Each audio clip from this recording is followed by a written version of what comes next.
அனைவருக்கும் அஸ்ஸலாமு அலைக்கும். இன்வெஸ்ட்மெண்ட் பண்ணக்கூடிய எல்லோருக்கும் ஒரு போர்ட்ஃபோலியோ இருக்கும். ஏதாவது ஒரு அசட் கிளாஸில் தொடர்ந்து இன்வெஸ்ட்மெண்ட் பண்ணிக்கிட்டே இருப்பாங்க.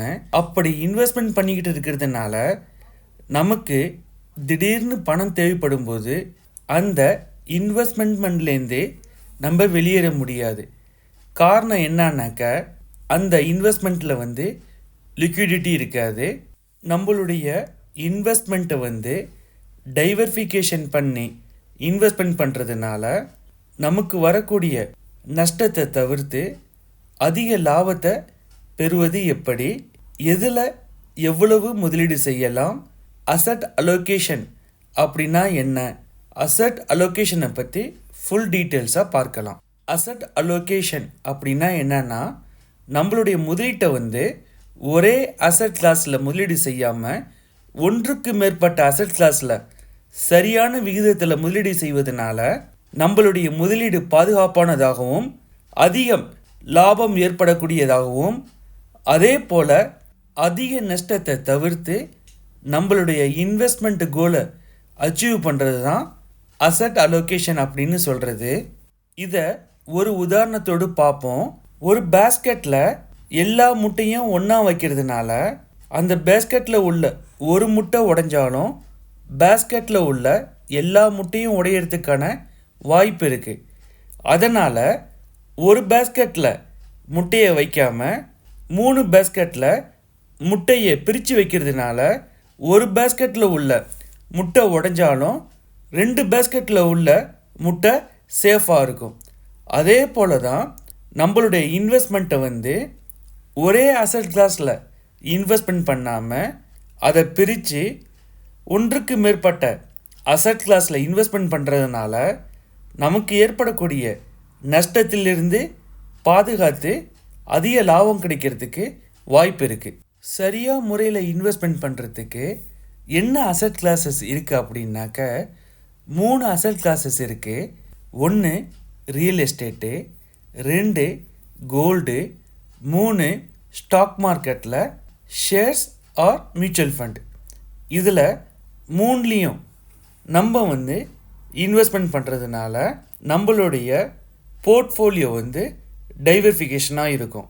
சரி, இது எந்த அளவில் விகிதத்தில் நம்ம இன்வெஸ்ட்மெண்ட் பண்ணலாம் அப்படின்னா மேக்ஸிமம் 40% ரியல் எஸ்டேட்லேயும் 10% கோல்டுலேயும் 50% ஈக்விட்டி மார்க்கெட் அதாவது ஷேர்ஸ் மற்றும் மியூச்சுவல் ஃபண்ட்லேயும் இன்வெஸ்ட்மெண்ட் பண்ணலாம்.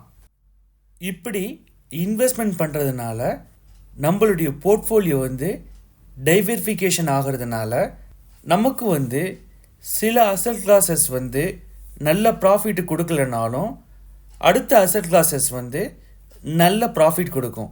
இப்படி டைவர்ஃபிகேஷன் பண்ணி நம்ம இன்வெஸ்ட்மெண்ட் பண்ணலாம். நம்ம இன்வெஸ்ட்மெண்ட் பண்ணக்கூடிய டோட்டல் இன்வெஸ்ட்மெண்ட்டில் அதிகபட்சமாக ரியல் எஸ்டேட்டில் 40% இன்வெஸ்ட்மெண்ட் பண்ணலாம்.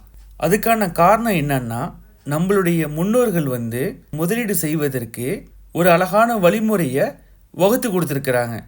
அது என்னன்னா, ஒன்று மண்ணில் போடு அல்லது பொண்ணில் போடு அப்படின்னு. அதனால் ரியல் எஸ்டேட்டில் இன்வெஸ்ட்மெண்ட் பண்ணலாம். எதில் இன்வெஸ்ட்மெண்ட் பண்ணலாம் அப்படின்னாக்க rental home, agriculture land, plot, commercial complex, இது போல் ரியல் எஸ்டேட்டில் இன்வெஸ்ட்மெண்ட் பண்ணலாம்.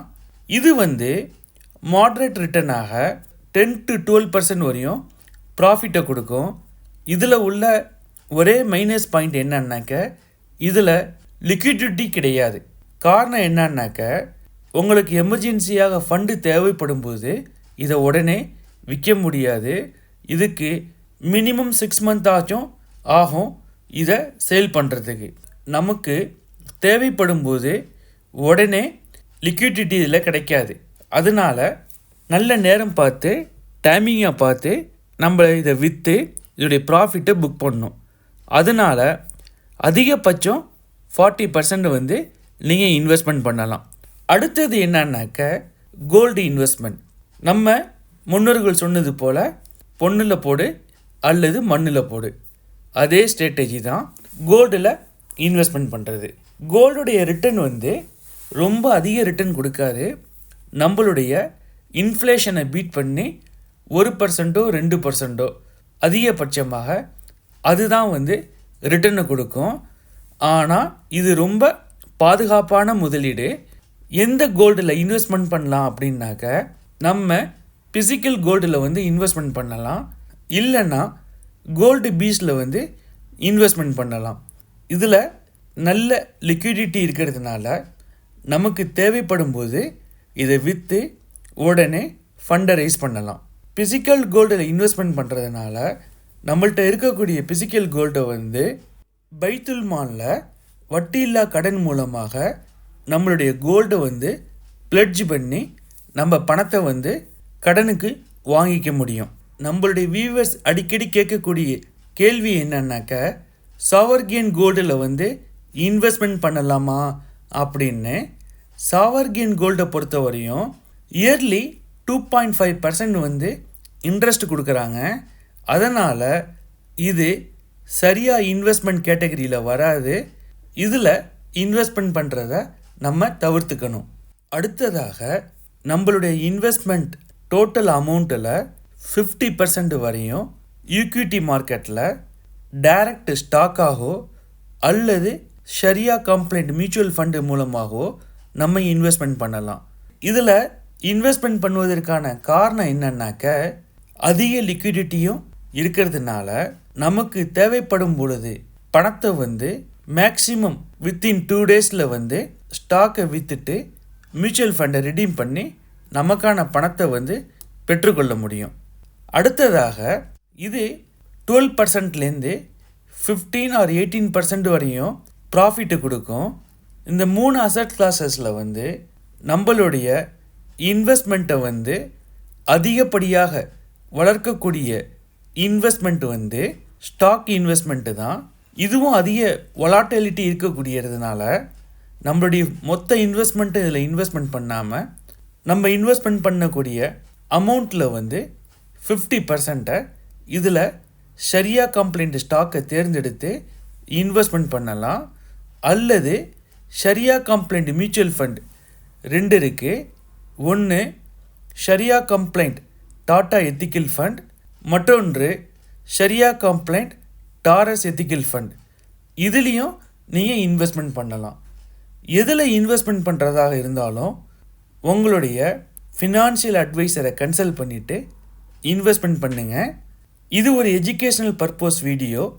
அதனால் நீங்களும் நன்கு ஆலோசித்துட்டு அனாலிசிஸ் செய்துட்டு எந்த அசட் கிளாஸில் இன்வெஸ்ட்மெண்ட் பண்ணுறதுனாலும் நீங்கள் செலக்ட் பண்ணி இன்வெஸ்ட்மெண்ட் பண்ணுங்கள். இப்படி 3 அசட் கிளாஸ்லேயும் நம்மளுடைய இன்வெஸ்ட்மெண்ட்டை பிரித்து இன்வெஸ்ட்மெண்ட் பண்ணுறதுனால நமக்கு ஏற்படக்கூடிய நஷ்டத்தை தவிர்த்து நம்மளுடைய இன்வெஸ்ட்மெண்ட்டு கோலை வந்து அச்சீவ் பண்ணுறதுக்கு மிக சுலபமாக இருக்கும். இதில் ஏதாவது டவுட் இருந்தால் கமெண்ட் பாக்ஸில் கேளுங்க. அஸ்ஸலாமு அலைக்கும்.